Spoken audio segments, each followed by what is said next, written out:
Everyone, welcome back to Evony with Genghis. So very rare video, especially from our server. We gave it our all in conquering a throne. So we went up against basically what I would say is very rarely a fairly matched server with us. We're newer though, so slightly better buffs, right? We're kind of a newer mid-age C2, 430, and they are 36, so they are old school, but they got a couple very big players, good players, R and Wolf, a couple others there as well. And anyways, here's us. Here's all our players lined up to go for throne, and just that's it basically. We go for it and we sit for multiple hours and wait for the action, right? It always comes at the end. We've done it a few times in the past 6 to 8 months, and always ends in sadness. Every time they want to go for it, I'm like, guys, we're gonna sit there for 4.5 hours, then they're gonna kick us off. So I'll walk you through it here, and here's all the players in it. There's Alberto and Jack and Dragon Lee Hulago, who's was in my first round All Stars and on the same team as me in second round. So that's pretty cool. And then we got the Queen of 430, Kelly. And then Runge makes an appearance, and Rebel Scum. Any older person out there would know that's from Star Wars. One of the greatest names in all of Evony, I believe. And then even Amour shows up, and Shoddy. So, and not everybody's big. Like some of them range from like 500 million 5 billion. The six core of us are 10 to 30 billion basically. I'm 36. I think Dragon Lee's 33. But we're not like 100 billion. And other than that, everyone else is in the teens or 10 billion, right? And we're 3 years old. But anyways, here's the march that we have in Throne. And we take all the catapults and the clock tower as well. And we don't put troops in those other buildings though, or not too much. My general rule of thought is for those peripheral buildings, like Throne, we loaded up, we had 30 something million troops.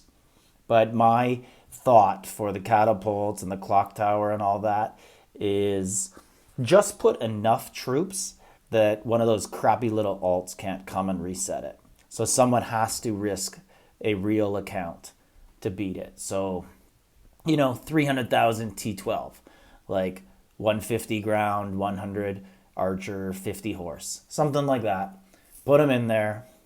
Yeah, you want to knock it off, go ahead. You want some free points, go ahead, but you'll expose a real city to try and do it. So that's all we do. And then we sit and we wait. And these are the two alliances on server that I'm showing you, VOL and FFS. And they're like, if there's ever going to be a fight against us, those are the two that we're watching. They both have one very big player. So obviously we are watching to see if they change alliances, right? Like if they get into the same alliance, then we know, yeah, for sure they're probably coming for us. And I've shown you there the clock tower rules. Basically, clock tower can take about 1 hour off for you. It could take more if you start the clock tower before the throne, but not many do that. So generally it'll take about 50 minutes, but smart server or anyone who's played the game will just knock it off and it'll take all of it. It'll take 0 off for you. So we had to sit here for all 5 hours. That was player R. He is a big-sized player, and he took one of the buildings, and you could see coming up, he will make some sort of his presence. Let it be known, let's say that. So we're looking here, looking inside the marches, seeing what there is. And we had a new player join right there, Amour. And I had to tell him, like, hey, you put too many troops in the catapults and the clock tower. Like, I told you just put 100K, not 100 million. Because that's, going to be enticing for someone on the other server who doesn't want to kill, a 200 million march that's in there alone. Right, I think he came over late, and I think he thought that we had troops in every building, so maybe we didn't, different languages. Maybe we didn't communicate that enough, and we're all just sitting there reinforced. We have basically everyone has 5 or 6 marches. A couple people kept the march free just in case we did need to do a counterattack, and you can see the clock ticking down. And we're getting there, and we're getting to the point where there's gonna be some action, right? And this is the worst part of Throne, is that the clock resets if they take it. So you wasted 4.5, 5 hours doing this whole thing. And right here, the screen is red, something's coming. And I look, and it's a solo. I kind of expected this is what the enemy server was going to do. They were going to solo Shoddy because he is 5 billion, and that's what R did, and he's very strong. I think that's 2,800 siege buff. And he hit him, and he took 8 or 900 million off of him, and gave up his march, which was 400 million. So very positive return for him, and very low risk reward. Like, he didn't fight for the throne, but he got his points, he got his rewards. And that's about what I expected they were going to do. I didn't think they would really fight too much for the throne. Usually I talk our guys out of it, but they talked me into this one. I was like, all right, let's give it a go. We've improved a lot since last time we tried, so it was good. And our server's been having a lot of drama, a lot of fighting.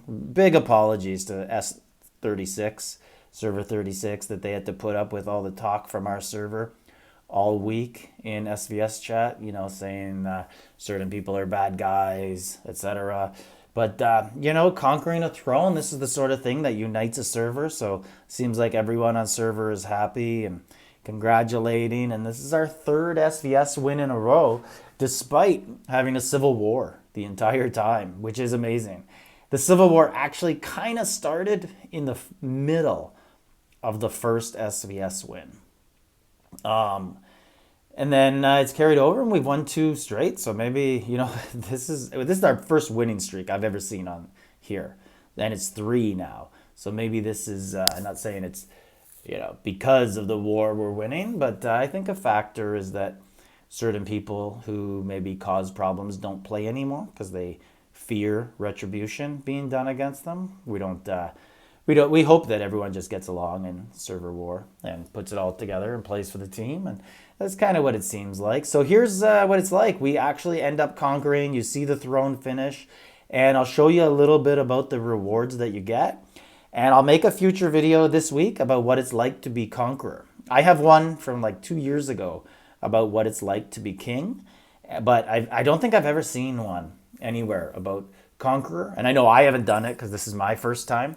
And it's about time, because Genghis Khan was known as the Great Conqueror. So it is about time I do that and get that out of the way. So you get small fame requirements. It doesn't really give you any rewards, but you get 12 points. And then you get a cool march effect.